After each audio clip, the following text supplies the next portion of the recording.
Shalom Hebrew Study Group. Damian Jordan here. I'm the administrator of the group, and the moderators and I are really excited about just how many people have been joining and how excited you guys are about learning Hebrew. We're going to be taking a look at a resource together, and I'm going to click over to it right now.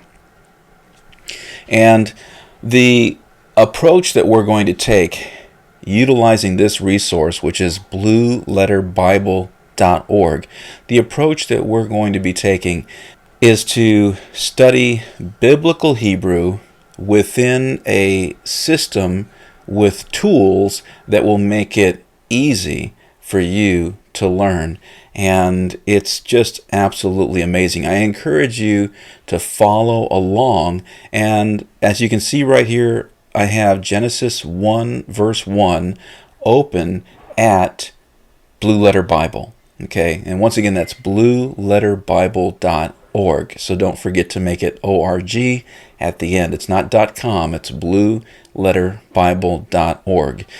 So let's take a look here. We have here in Genesis chapter 1 verse 1 some different things available to us, and I already have the Tools tab open and set to interlinear.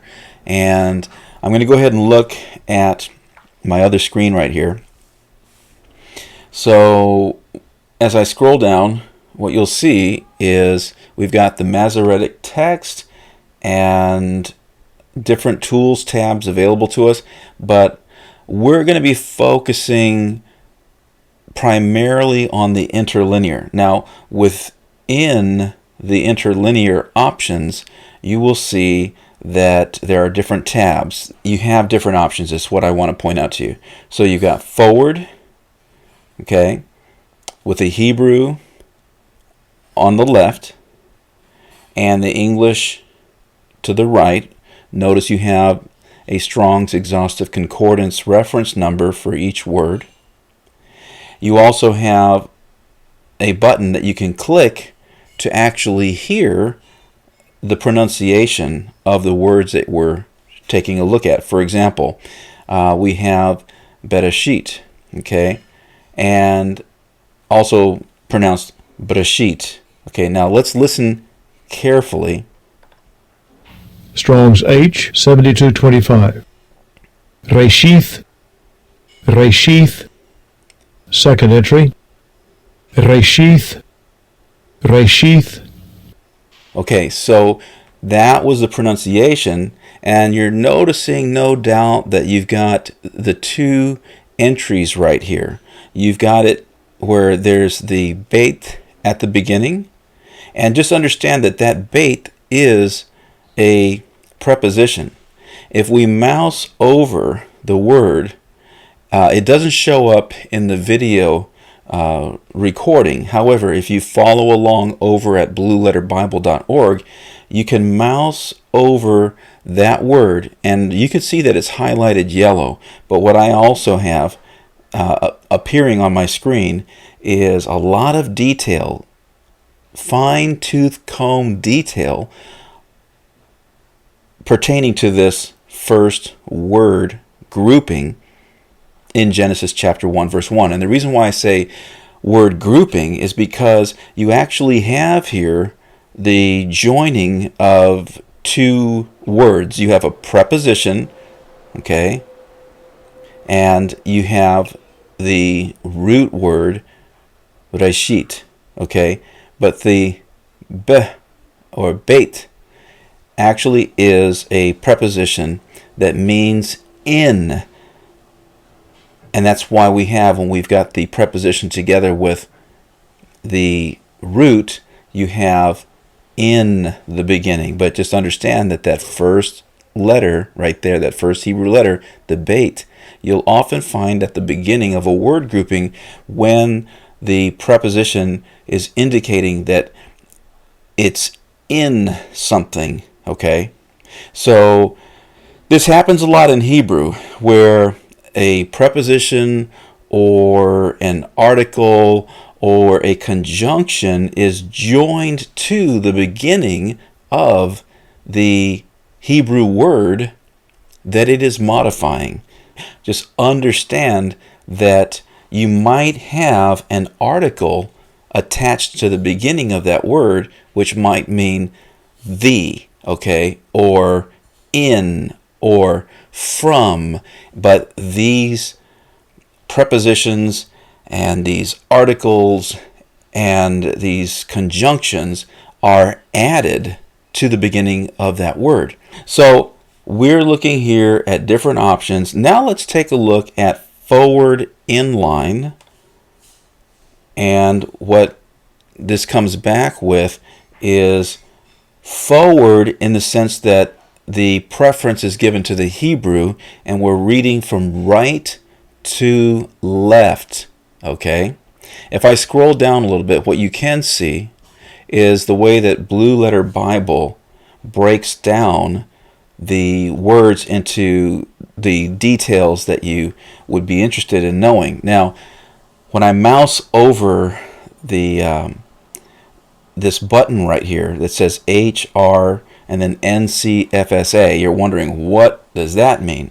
Well, what it means is it's the you've got the Hebrew, and it's a preposition, and let me go ahead and mouse over that again. The NCFSA, it's a noun, common. It's a common noun, and it's feminine, singular, absolute. Okay. Now, if you've studied other languages, for example, Spanish, you know that so many words are either masculine or feminine and so forth, and that is the case with Hebrew as well.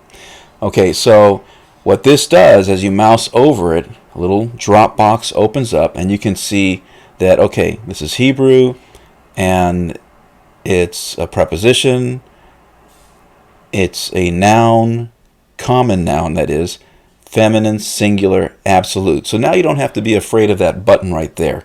Okay, when you mouse over that, you can understand what that is telling you at a glance. Now, going over to the next word or word grouping, what we have right here is Hebrew verb, kal, perfect, katal, third person masculine singular. So that's what this nomenclature or this code is conveying once again at a glance, and you'll get used to it as you're looking at these. We can go over to the next word grouping, and again with this button right here, I'm just starting off with these so that you can immediately recognize, oh, okay, now I know what those are. So this right here is, okay, Hebrew, noun, masculine, plural, absolute. Go ahead and click on them as you see them, and I'm not going to click on them right now, but it expands out into other options and details. For example, if we go back over to the first word grouping, where they have, and you can see right here, the bait is slash separated from reshit, because it's in, and then you have over here beginning, or the beginning, right? So you have different options available to you here. You have the transliteration, okay, and that's important because sometimes in Hebrew you'll see an English transliteration that has all these little symbols that give you the exact pronunciation. You might see the same letters without those different symbols, and you're thinking, okay, well, all right, they're not exactly the same, don't worry. All right, you might even see a transliteration which is telling you how to pronounce the word where it's spelled a little differently, but if you end up saying it the right way, then the transliteration is really secondary to the end result. It's supposed to help you, but don't get bogged down, because sometimes when people see transliterations, as long as they're reasonable and on target, that's the main thing. Okay, of course we can't compromise on the Hebrew. All right, the Hebrew, it's either going to be written correctly or not, but with respect to the transliteration, that's to help you understand how to pronounce it. Once again, I showed you how you're able to click on the little speaker button, and it will give you the pronunciation. As you listen, you can hear it play right from your computer or phone.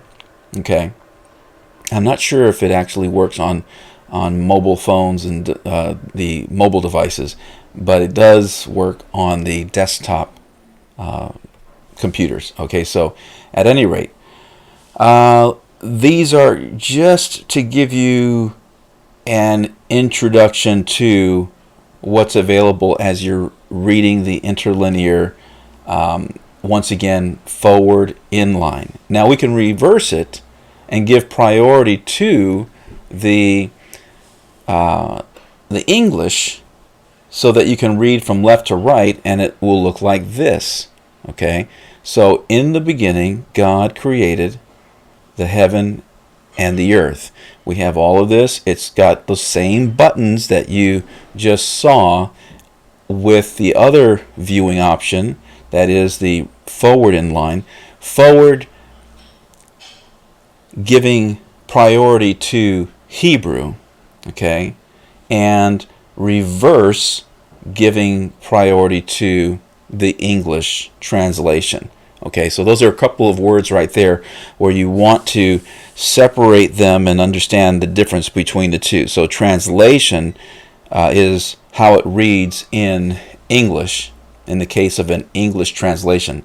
The transliteration is how you are to pronounce the words. And if you look at the transliteration and you're still not sure what to do, the nice thing about Blue Letter Bible's interlinear resources is that you can click on that little speaker and hear exactly how the word is to be pronounced. So again, there are many resources within Hebrew Study Group, and a number of you are saying, oh, I'm so excited to get started. When are we going to get started? Well, you can get started as soon as you want to, because we have a number of Hebrew language instructors with their own programs that they're offering to you, whether it's Zoom meetings or, whichever the platform is, but there are a number of online resources. Some of them, again, Zoom meetings, others more online courses where you're working independently. And then this video right here, I'm looking to see what the response will be, because maybe some of the members will enjoy going through this particular resource at Blue Letter Bible. But again, we have many options inside of Hebrew Study Group. So for Hebrew Study Group, this is Damian Jordan. Thank you for watching, and shalom.